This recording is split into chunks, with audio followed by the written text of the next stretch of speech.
பிரமாதம். கவிதை கவிதை படி. கண்மணி அன்போடு காதலன் நான் எழுதும் கடிதமே.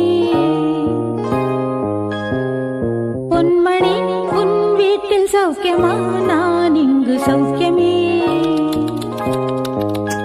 உன்னை எண்ணி பார்க்கையில் கவிதை கொட்டுது, அதை எழுத நினைக்கையில் வார்த்தை முட்டுது.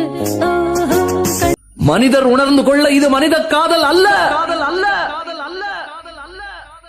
அதையும் தாண்டி புனிதமானது.